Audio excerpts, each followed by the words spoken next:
Cristiano, let me start just by asking you, why are you doing this interview with me? Because I think it's the time to say something. And because I like you.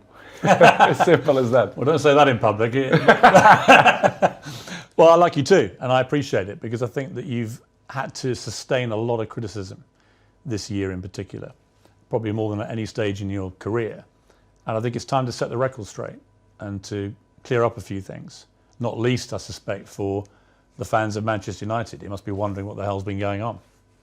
Oh, as I say many times, the fans, I'm always gonna say good about them. They are the most important things in the football. You play for them. They're always in my side. I feel that every time when I walk in the streets, the fans coming to me and they appreciate what I do for football. And for me, it's the most important in football. The fans, for me, is everything. I want to take you back to last summer. You're at Juventus, and there's massive speculation about where you're going to go. And the big rumour is that you're going to go to Manchester City. So first of all, how close was that to happening? Well, honestly, it was close. It was close. It's something that they spoke a lot, and Guardiola say 2 weeks ago, I guess, that they try hard to have me. But as you know, as my history in Manchester United, your heart, your feeling, the history that you did before make the difference. And of course, as well, Sir Alex Ferguson. So I was surprised in the same way, but it was conscious decision because the heart speaking loud in that moment. You were a Manchester United legend. So when you say your heart led you, it's because of that, the history you had with the club and the relationship you maintained with Sir Alex, with the fans. I think it was the key. It was the difference in that moment. But I cannot be loyal if I will say that Manchester City wasn't close. But I think I did conscious decision. I don't regret in some point. And as you mentioned before, Sir Alex Ferguson was the key. Did you speak to him before you Yes, came I back? did. Yes, I did. I spoke with him, and What did he say to you to try and persuade you? he said to me that it's impossible for you to come to Manchester City. And I say, okay, boss. So I took the decisions, and I repeat I was with conscience that it was a good decision. You came back and it couldn't have started better. You played at Old Trafford. Yeah, you won 4-1 against Newcastle. You scored twice. Sir Alex was there, loving it, obviously, the return of the prodigal son. Your mother was there, the return of her own son. Your mother was crying, obviously. Obviously, yes. But what a comeback. How did that feel that day when you came off the pitch? Well, that feeling was amazing, but not only the day of the game. I felt before the week before that everything changed. The world speak about me, Cristiano, back home, back where they belong. So it was a special moment to be back to Manchester United, to perform for our fans, and of course to score 2 goals was the best welcome that I received in Old Trafford. It was a memorable day and unbelievable day too. The Viva Ronaldo chant went up. Yes, Viva Ronaldo. You like hearing that? Be back, of course I did. Yeah. As I told you before, the fans for me, they are everything. 2 things happened, I think, within 24 hours of you re-signing for United. One, you broke the all-time record for shirt sales in 24 hours. You actually beat a guy called Messi at PSG. You must have been happy about that. Of course I do. As you know, I don't follow the records. The records follow me. So It's good. Another one in my book. And the other one was the Manchester United tweet announcing that you were rejoining the club was the most tweeted or most liked tweet, I think, in Twitter history. It's good, as I told you before. It was a good moment. Nobody expect, because things change around, in my opinion, in 72 hours, which is you plan, or they spoke, not only Manchester City but other clubs too, spoke about your name, that you will change Juventus for another club. But Manchester United wasn't there, wasn't in that pot of that teams, but surprised everybody, even me, to be honest. After a few weeks, things weren't going well at Manchester United. The club just wasn't firing. And in the end, Ole Gunnar Solskjaer, the manager, got sacked. And that's within like 2 months of you coming back. What were you feeling about what was going on at United? And what did you feel generally about the club itself and the state that the club was in compared to when you'd been there before? Piers, to be honest, when I signed for Manchester United, I thought everything was changed, because it's 13 years that I changed. I was in Real Madrid 9 years and 3 in Juventus. And when I arrived, I thought everything will be different, you know, the technology, the infrastructures and everything. But I was surprised in a bad way, let's say in that way, because I saw everything was the same. And Manchester, it wasn't in that moment that, as you mentioned, that Ole was sacked. Michael Carrick, he assumed the job for two games, Villarreal and Chelsea away, and everything was so fast, but surprised me a lot. Instability in the club, everything was kind of the same that I It hadn't moved on. No, they stopped on the clock, in my opinion, which is something that surprised me. I didn't expect. And slowly they start to change, even the windows, the new players, and was tough. Was tough for me, because I didn't expect that. And because when you were there before, if Manchester United wanted a player under Sir Alex Ferguson, they normally got their man. Right now, it's a very different environment. After many years of failure since Sir Alex retired, United weren't getting the top players anymore. So were you surprised by that dynamic changing as well? Because you would have been used before to them, if they wanted top players, they got them. I was surprised. I thought when I signed, that they signed in that year Sancho and Varane plus me, that things will be in the way that Manchester should be. As you mentioned, well, Sir Alex Ferguson left a big gap in the club. Not only Sir Alex Ferguson, but one person that I thought make the difference, David Gill, the president, a very, very good man. And the structure around Sir Alex Ferguson was very important too. I knew that Manchester United wasn't the same, but I don't see that it was so big gap, so big things that go through by the last 10 years.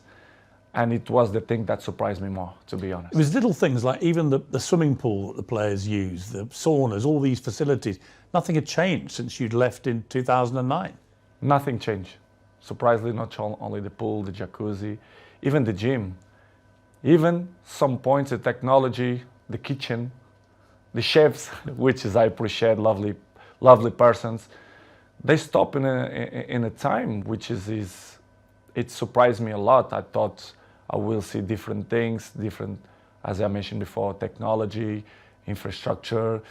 But unfortunately, we see many things that I'm used to see when I was 20, 21, 23. So surprised me a lot.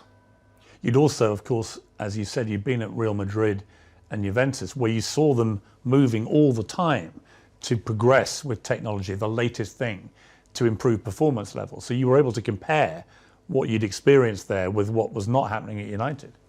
In United, the progress was zero, in my opinion.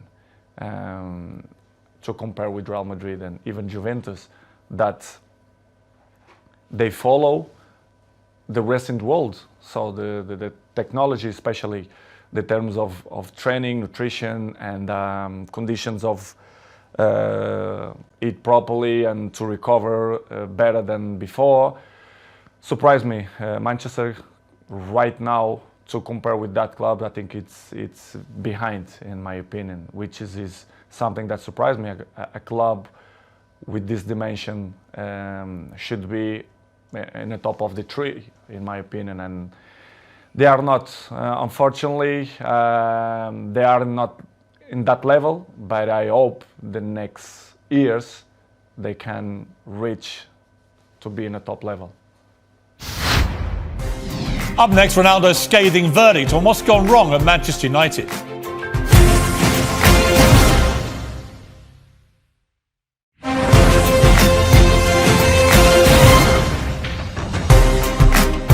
When you look at, United have had some of the best managers in the world follow Sir Alex Ferguson, and they've all been relative failures compared to other stages of their careers. Do you think that partly that's down to the structural element of this, that there just isn't the support that top managers need? I don't know what's going on, but since the Sir Alex Ferguson left, I saw not evolution in the club. The progress was zero. For example, you have an interesting point that how the club as Manchester United, after suck Ole, they bring sport directive Ralph Rangnick, which is something that nobody understands. This guy is not even a coach. A bigger club like Manchester United bring sport directive, surprised not only me but all the world. Well, it was a ridiculous decision, wasn't it? Of course, in my opinion, you have to be honest. If you're not even a coach, how are you gonna be the boss of Manchester United? It's something that I should see that Manchester is not followed not the right way to reach successful like other teams, like for example Liverpool or Manchester City, Chelsea. They are one step behind or two because of this kind of mistakes. In my opinion, that they should improve and change probably the staff or the people, the directives or presidents. I don't know who is the problem there, but did it show a lack of ambition to you when they replaced Ole Gunnar Solskjaer, who a lot of fans liked, but he obviously wasn't delivering the big titles that United wanted and were used to. But to a point, someone like Ralph Rangnick, I'd never heard of him. And I'm thinking, had you heard of him? No, of course not. You'd never heard of this guy? Nobody, and the people who I speak, nobody knew it. Who is him? And suddenly did you call him the boss? Of course, I respect. We have to call because he assumed the job. Regardless, all the coaches that I had in my career, I call them boss because if they assume the job, we have to call in that way. But in the end, deep inside me, I never saw him as a boss because I saw some points that I never agreed, and he stopped in the time as well. Because if you're not being a coach, the next 5 years, you're gonna lost the identity of to be a coach. So surprised me a lot. But in the same way, don't surprise me a lot because if you see the structures, they keep it the same. So the coaches didn't surprise me, but it was a tough moment. What was extraordinary was very quickly after Rangnick took over, he started briefing journalists that you weren't pressing enough and that maybe it would be a good idea if you moved on from the club. And I'm like, who is this guy? And why is he saying this to the man who's scoring the goals? To be honest, Piers, it's something that I don't understand. It's the new coaches that coming around, they think they find the last Coca-Cola in the desert, which is I don't understand. The football there invents many years. So, but I respect any coach have a different approach, different opinions, different mentality, but kind of some points that you not agree. So I'm always like that in my life. I'm always been beside the best coaches in the world, Zidane, Ancelotti, Mourinho, Fernando Santos, Allegri. So I had kind of some experience because I learn from them. And when you see some coaches that they're coming, that they want to revolution the football, I not agree. I have my opinion. They agree or they disagree, but it's part of the business because in the end of the day, I'm in a club to win. And with my experience, I want to help, like always. And some coaches that don't accept. And, it's part of the job. Did you know what he was doing, Rangnick, or not? At a club like United? No, they don't.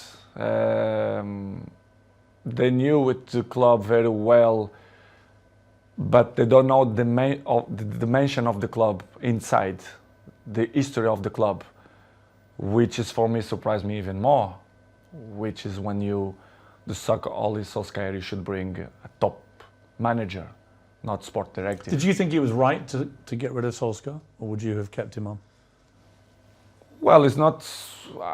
I love Solskjaer. I think he was a top person because what I keep inside my heart, it's the heart of the persons, and Ole for me is a top person. Coach, of course, he wasn't. He didn't look for what he wants. It's hard to assume after Sir Alex Ferguson, but I think he did a good job. For sure, he need more time, but I'm never doubt that he's going to be a good coach in the future. But it was a good experience. I was so pleased to work with him, even a short period. What about the younger players, and specifically their mentality? Because it seemed to me, just from what I was reading, when you were originally at Manchester United as a young 18-year-old, that you had huge respect for the older players, the Keanes and these guys in the dressing room, and you would soak up their experience, their wisdom and so on. Did you get that same respect, do you think, from the younger players? I don't mean that they don't respect the experienced players or the oldest players. I don't think that word is the best one, but they live in a different era. I can see my kid, they have 12 years old. The mentality, they are not the same. They are not suffer that. What's the difference? The anger. I think the anger. I think that they have the things more easily. Everything it's easily. They don't suffer. And I think they don't care.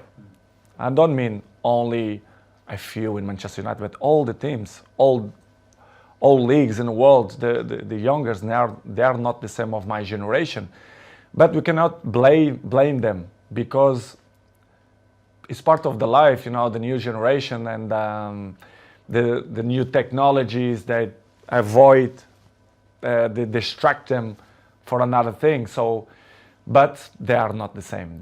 They listen, but this is why we have 2 ears. You listen from one side and they go away from another side. So don't surprise me, but in the same way, it's a little bit shame because if they have the best examples in front of your eyes and if they don't at least copy what you did for me, it's kind of weird because I remember when I was 18, 19, 20s, I'm always look to see the best players, Van Nistelrooy, Ferdinand, Roy Keane, and Giggs. This is why I have the successful that I have and longevity, because I take care of my body, my mentality, my head, because I see these guys and I learn from them. When you try and give advice to these younger players, what do you say to them? What do you try and guide them to be like?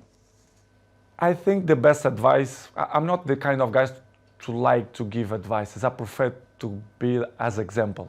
Yes. Because I'm an example. I'm there every morning. I do the same stuff. I'm probably the first ones to arrive and the last ones to go out. I think the details speak for itself. So, because as I told you before, they listen one thing and in 2 minutes they already forgot and do it whatever they think it's better. This is why I say I like to lead by example. And some ones they follow me, not much, but see, I just find that incredible. That if I was a young footballer and I had Cristiano Ronaldo at my club, that I wouldn't want to spend every second watching him, listening to him, observing the way you go about your business. And yet, from what you're saying, clearly, they're not interested. They don't care. Some ones, yes, but most of them, no. But for me, it's not surprise me. Don't surprise me because they're not gonna have longevity careers, in my opinion. It's impossible. It's impossible to see, for example, my generation, you see many players, they reach 36, 37, 38 in a high level. I think this generation, you're gonna count by your hands how many gonna reach in that level, because this years of preparation, it helps a lot. Who are the players in the world that you most admire for their mental strength, their attitude? It's difficult question because I'm always can say what I see from my eyes. For example, if you tell me what I see, for example, in Manchester United, I can mention probably Dalot, Diogo Dalot. His example is young, but he's very, very professional. And I'm not doubt that he's gonna have longevity in the football because he's young, he's smart, intelligent, and he's very professional. You have a few ones more, but like him, it's difficult to see. Probably Martinez, Casemiro's 30s, but I will say Dalot. Coming next, Ronaldo opens up on the toughest moment of his life.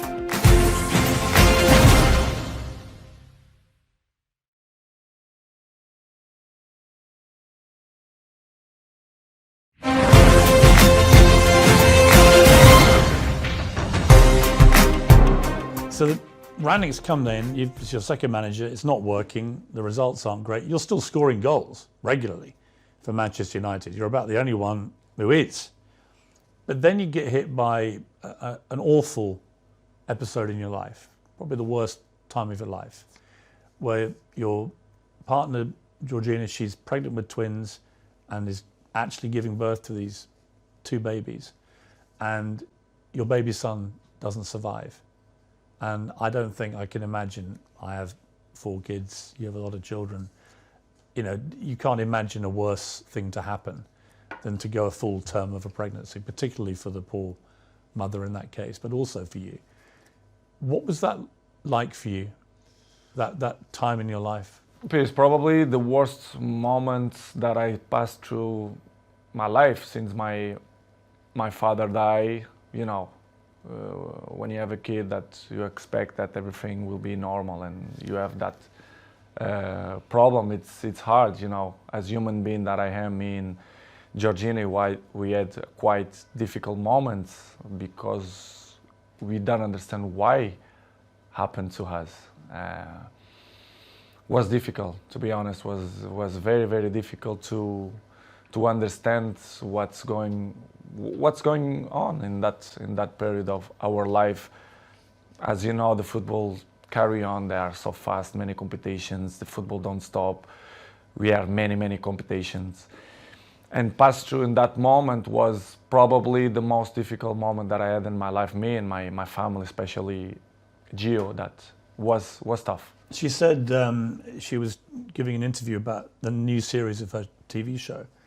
And she said in an interview, a big piece of my heart shattered. And I asked myself how I could carry on. I had the answer nearer than I thought. I looked into the eyes of my children, and there I saw the only way of doing it being all together. Yeah, I saw too. Yeah, this is why what we did. I grew up my family, especially Gio, and we had the difficult moments, but we said, listen, we have more kids. We have one that born, Bella, that we have to be happy too. I mean, such a difficult situation again, where you're mourning the terrible loss of your little baby boy, but also celebrating the birth of your beautiful daughter. I try to explain sometimes to my family and even my close friends. They say, I never felt to be happy and sad in the same moment. Yes. I never felt. It is hard to explain. So difficult. So difficult. You don't know if you cry or you don't know if you smile. Yes. Because it's something that you don't know how to react. You don't know what to do, to be honest. And of course, I remember very well that I look like, I don't know the word that to define what I felt in that moment. But it's crazy feelings, it's crazy emotional. But as I told you before, I have to hold that we had at least Bella, Yes. which is the most important. One die and one survive, but it's difficult to explain. How please. did you explain it all to your other children? They must have been so confused about In the beginning, Gio arriving home and the kids start to say, "Where's another baby? Where's another baby?" Of course, Cristiano, I had conversation with him in the day because he's 12 years old. He knows, he understands everything. And I had a nice conversation with him. We cried together in his bedroom, and he explained, and it's kind of, he didn't understand. He understand, but in the same way, he was a little bit confused. The other ones in the beginning, in the table, the kids start to say, "Mom, where is the other baby?" Blah blah blah. And Gio, in the beginning, they start to say, because she had a little bit belly because they had two. It's hard process. And after 1 week, I say, let's be frontal, let's be honest with the kids. Let's say that Angel, which is the name, they go to the heaven. It's better to say in that way. Yeah. And we start to use in that way, and the kids always understand when we had shots in the table, and they say, "Daddy, I did this for Angel," and they point out for the sky, which is I say, and I like it the most because it's part of the lives, and I'm not gonna lie to my kids to say the truth, which was a difficult process, but in the same way, I become more father, more friendly of them. They become more close to his daddy, especially me with Georgine as well.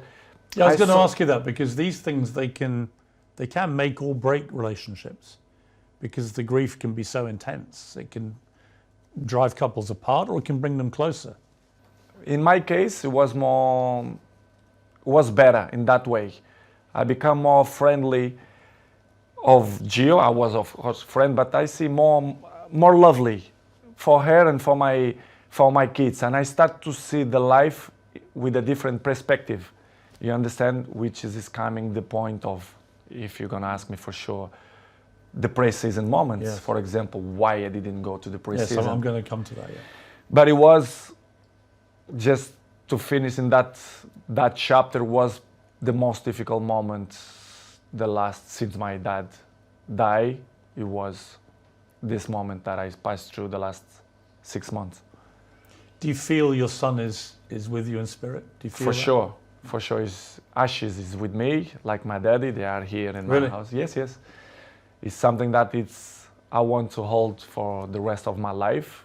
I'm not throw to the ocean or to the sea.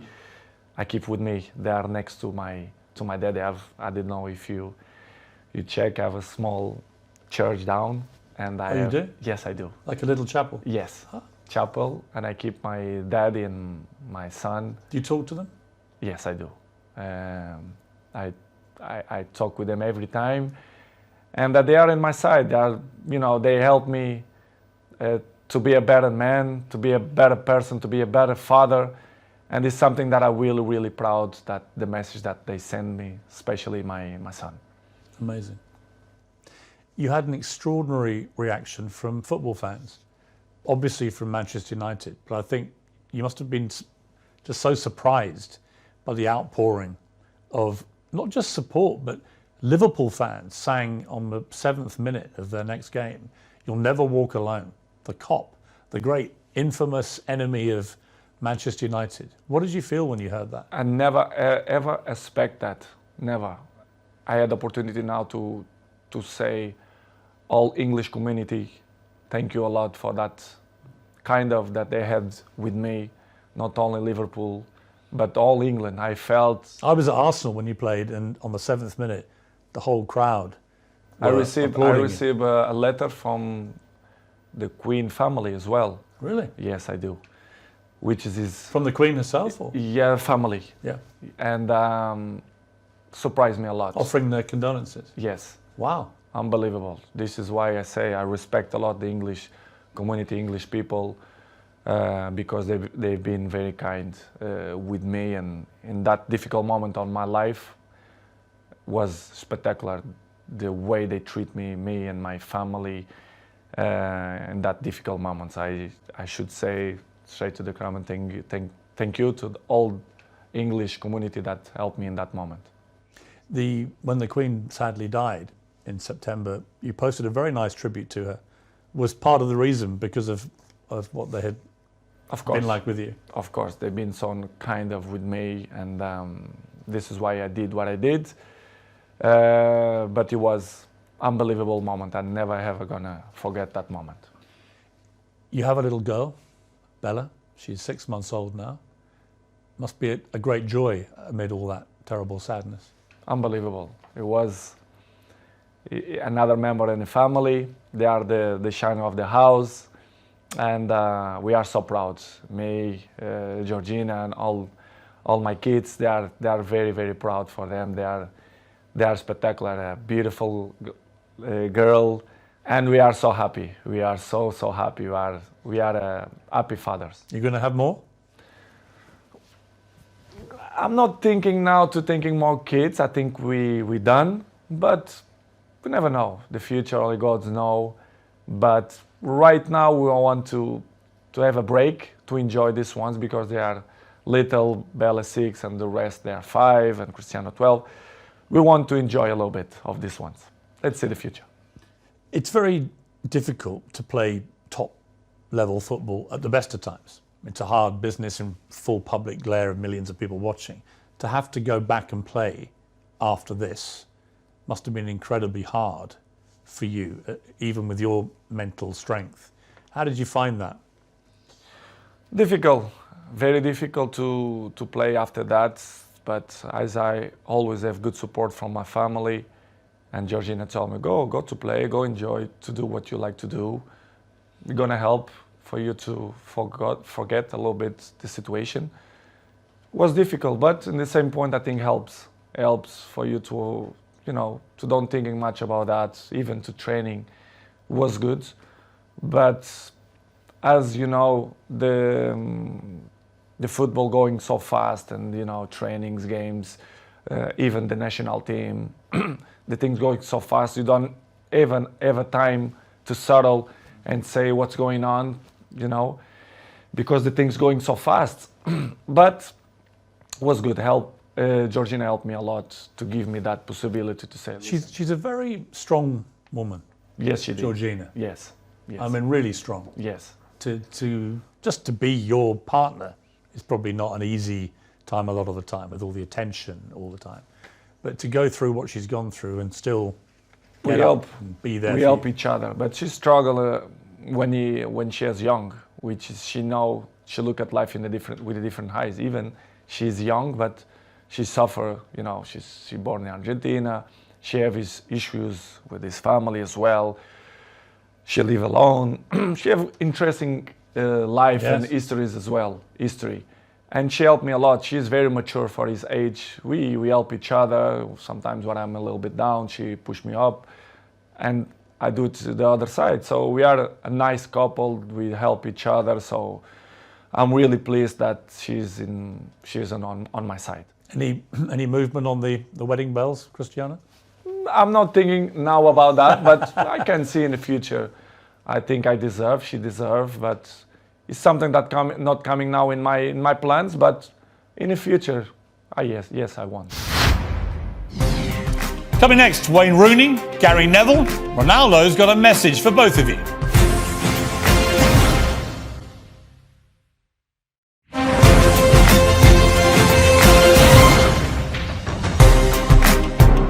Four days after this terrible time in your life, United get a new manager, Erik ten Hag. Did you know much about him? A little bit through Ajax, the job that he did for Ajax. You end the season with 24 goals for Manchester United, including 18 in the Premier League, 6 in the Champions League. You were second in the Golden Boot for the English football. I mean, by any normal yardstick, that's an incredible performance. And yet you were still getting criticised. It was almost like, well, it's got to be your fault even though you scored all the goals? Were you as bemused as I was that you were becoming the focal point for the criticism? I think it's easy to point out when you want to cover other things. To point out Cristiano Ronaldo, it's easy. Everyone know that press they wanna put me in the first page because they know they will sell more. The interesting will be different, and I'm used to live like that because I was 37. I know and I learn many things. When you are in the down of the wave, when you are in the top of the wave, you don't realize and you don't see things that you don't see before, which is I appreciate to have bad moments to see which people is in your side, who criticize you more, because they're looking for that. They don't like to see successful people. The people only try to bring negativism. And I felt the last 4 or 5 months that not only for me, but even for my family as well, for Georgina, especially around the world, the press criticize me even more. Sometimes I don't understand why. Even Portuguese press that they criticize me a lot. I don't understand, but I still believe that the jealousy is part of that. They want to cover many things that helps to shine other things. But listen, Piers, I know I'm 21 years in the top of the game, so I know how it takes. So for me, it's not a problem. It's hard when you are a little bit down to listen to this criticism. Do you read it all? Do you read newspapers? Do you read social media? A good thing that I have, I don't like to read because I know 90% of the times they lie. They are garbage. The press, they are garbage. Not all of them, but most of them. They don't say the truth. And they lie. They constant lie and they constant attack me and my family. They're always negativism against my family. Why I'm gonna read? Because I know they try to make me feel bad, me and my family, which is something hard to deal. But in the end of the day, I understand. But it's really, really hard. The problem you have is you're too famous. You are the most followed human being on Instagram. That you have, I just checked, 495 million followers. I have just under 2 million on Instagram, 8 million on Twitter. So I'm catching you on Twitter slowly, but 400. You're nearly at 500 million followers on Instagram. I mean, that's insane. You're bigger than all the Kardashians put together. It's good. It's good. I feel proud for that. It means a lot for me because it means that people like me too. I'm charismatic. I think why I'm the number one. Sometimes I ask that question to myself. Why me and not another one? Why do you think it is? To be honest, not just only because I play good football, because everyone knows, but I think the rest is relevant. You have to be charismatic. People have to feel some connection with you. I think to be good looking helps too. I have the same problem. Yeah, I feel the same way. To be honest, Piers, I don't know the real reason, but I think I'm charismatic and I'm a appetitive fruit. I don't know if we... A what? A fruit that people want to bite. Yeah. I don't know how you can say in English. Any particular fruit or? Let's Nice say peach. strawberry. But I don't know the reason. I mean, what's incredible to me is the power you have. Appetite Appetite fruit. fruit. I don't know if it makes sense in English, but if it don't make sense, you learn. I'll research appetite fruit, yeah. Okay. I mean, I have a pinned tweet and it's you telling me I have good abdominals, which is a very good observation, by the way. And it's only 10 seconds long. It's had 43 million views, this clip. So thank you.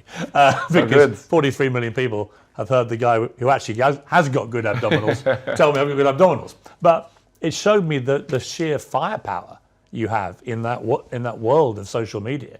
It's just extraordinary. It's what I told you before. I have I have good things, which is you can sell your own product, let's say in that way, but you have to deal with many obstacles in your life too. Do you care if people hate you? I mean, a lot of people love you, but obviously a lot of people don't. You're so big, you're going to get both. But do you care about the ones who hate Cristiano Ronaldo? I care the people who like me. I'm not waste time for the people who don't like me. I think it's waste of time. These people, they are not interesting on my life. I like to be around the people who love me. I don't waste my time to see the criticism of people who is next to me, ex-players, for example. One of your biggest critics has been, and I'm surprised about this. Me too. Wayne Rooney, for example, who you played with for many years very successfully, and were good friends with him. And yet all this year, 3 or 4 times, he's come out and attacked you in the media. Piers, I don't understand. You should ask this question to him, but I don't know. I don't know why he criticized me so bad, or I don't believe that he's jealous of me. He says your behaviour is unacceptable. United should sell you. Blah blah blah blah blah. I mean, it's Wayne Rooney. It surprised me. It was 1 year ago or 6 months ago here in my house. He pick up his kids here and invite Cristiano to go to his house to play football. I really don't understand people like that, or if they wanna be in the cover of the paper, of the news, or they want a new jobs or whatever. Is it jealousy as well, perhaps, that you're still playing and still in the Man United? Probably, because he finished his career with 30s, so I'm still playing high level. I'm not gonna say that I'm looking better than him, which is true, but that is inarguable. I mean, there's no contest. It's hard to listen that kind of criticize and negative about people who play with you. For example, Gary Neville as well. Yeah, I mean, Gary Neville, you blanked him the other day on the pitch, and he looked quite upset, actually, because he obviously likes being your friend, but he's been pretty critical of you as well. People can have his own opinion, but they don't really know what's going on, for example, inside the training ground and Carrington area, or even my life. They should listen not only one point of view, they have to listen my point of view as well, because it's easy to criticize, but if you don't know the old story, it's easy, But it's, Piers, as I say before, it's part of... Are they still friends of yours, or do you have a line where... They are not my friends. They are colleagues. We play together. They're not coming. We not have a dinner together, for example. But as I told you, Piers, before, it's part of my journey. They keep criticize me, negativism every time. So I continue my trip. And I have to catch up the people who like me. Some of your ex-colleagues have been incredibly supportive. Rio Ferdinand has always got your back. Roy Keane always has your back. Whatever happens, he's always supported you and has continued to do so. Does that mean a lot to you? It means a lot, because I was in the dressing room with them. They are part of my journey in football as well. As I mentioned many times, Roy Keane for me was my best captain ever. Rio Ferdinand helped me a lot. He was my neighbor, I was his neighbor. So very, very good guys. Not just because they speak good about me, but they was there in the dressing room. They are football players. They know how players thinking and the behaves, etc. And to listen ex-colleagues or teammates to criticize you, and they only see one point of view. Do you feel a bit betrayed when they do that, because you played together? It's easy to criticize. I don't know if they have a job in television that they must criticize to be more famous. I really don't understand. Do you think they use your name a bit to get attention? I think they take advantage of that because they are not stupid. And I really understand, and I have to carry on with my life with criticize or when the people speak good about you. But it's hard when you see people who was in the dressing room with you criticizing that way. It must hurt. It's not good. Yeah. Yes, I did, but not hard. I'm not gonna be more slim. I'm not gonna sleep bad because of the criticize. But it's not good to listen that. Disappointing. A little bit, yes, disappointing. Next on Uncensored, expect fireworks in the explosive second half of my 90 minutes with Ronaldo. Your baby daughter's in hospital. And the president of Manchester United didn't believe the empathy don't exist. The Glazers, they don't care about the club. What would your message be to Manchester United fans? The fans for me will be always in my heart. He was deliberately provoking you. I didn't felt that he had respect for me. Cristiano Ronaldo's 12 rules to life. Why not? Imagine the rest of the rats, they're gonna criticize me too. I'm just trying to work out how Wayne Rooney could hate you even more. They only speak about the black sheep, which is me. They're trying to force you out. Yes, not only the coach, but the other 2 or 3 guys there around the club. Yes, I feel betrayed. If you don't have respect for me, I'm never gonna have respect for you. Do you think England have a chance? I have a chance beside Portugal, in my opinion. That's it, you retire, right? Yeah, I retired. 100%. Bienvenidos a este partido de exhibición Portugal-Corea, un partido de prueba, es un gameplay para que puedan ver la jugabilidad, los gráficos de eFootball Mobile. Anteriormente PES o Pre Evolution Soccer. Bueno, lo dejo en el partido. Portugal against South Korea.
The goal scorer for Portugal after 44 minutes is number 7, Cristiano Ronaldo.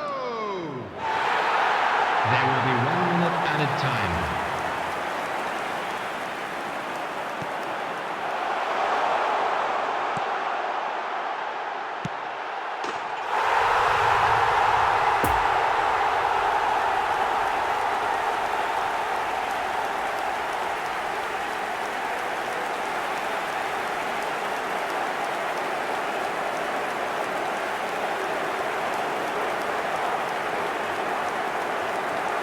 The goal scorer for Portugal, number 7, Cristiano Ronaldo.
The attendance for this match was 70,987.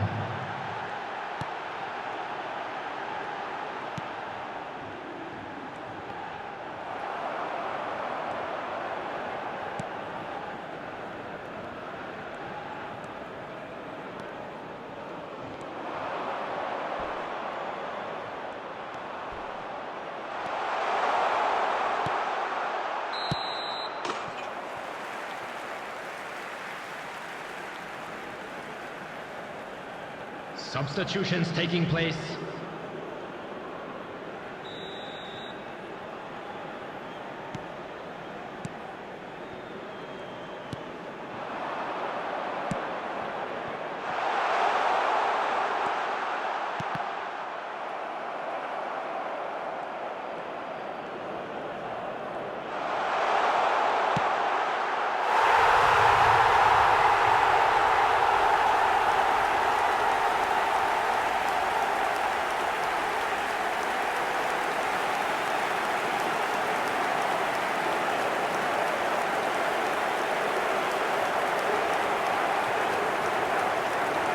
The goal scorer for Portugal after 71 minutes is number 7, Cristiano Ronaldo.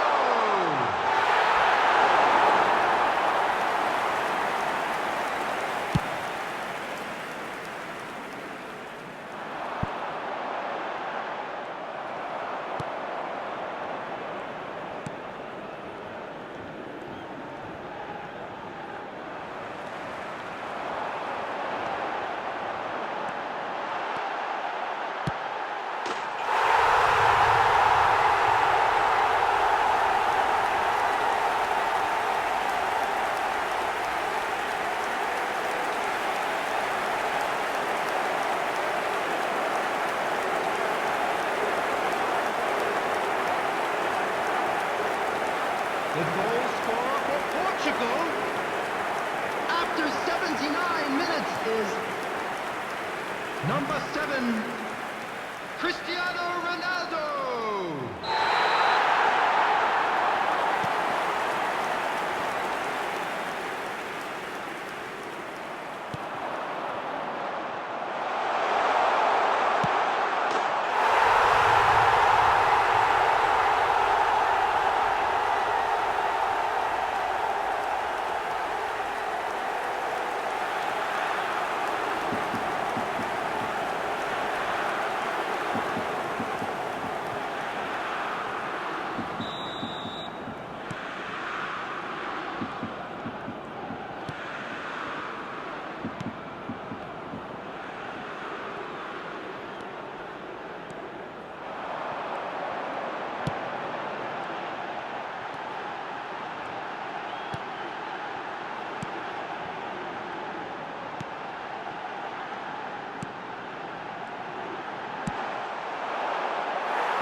Substitution.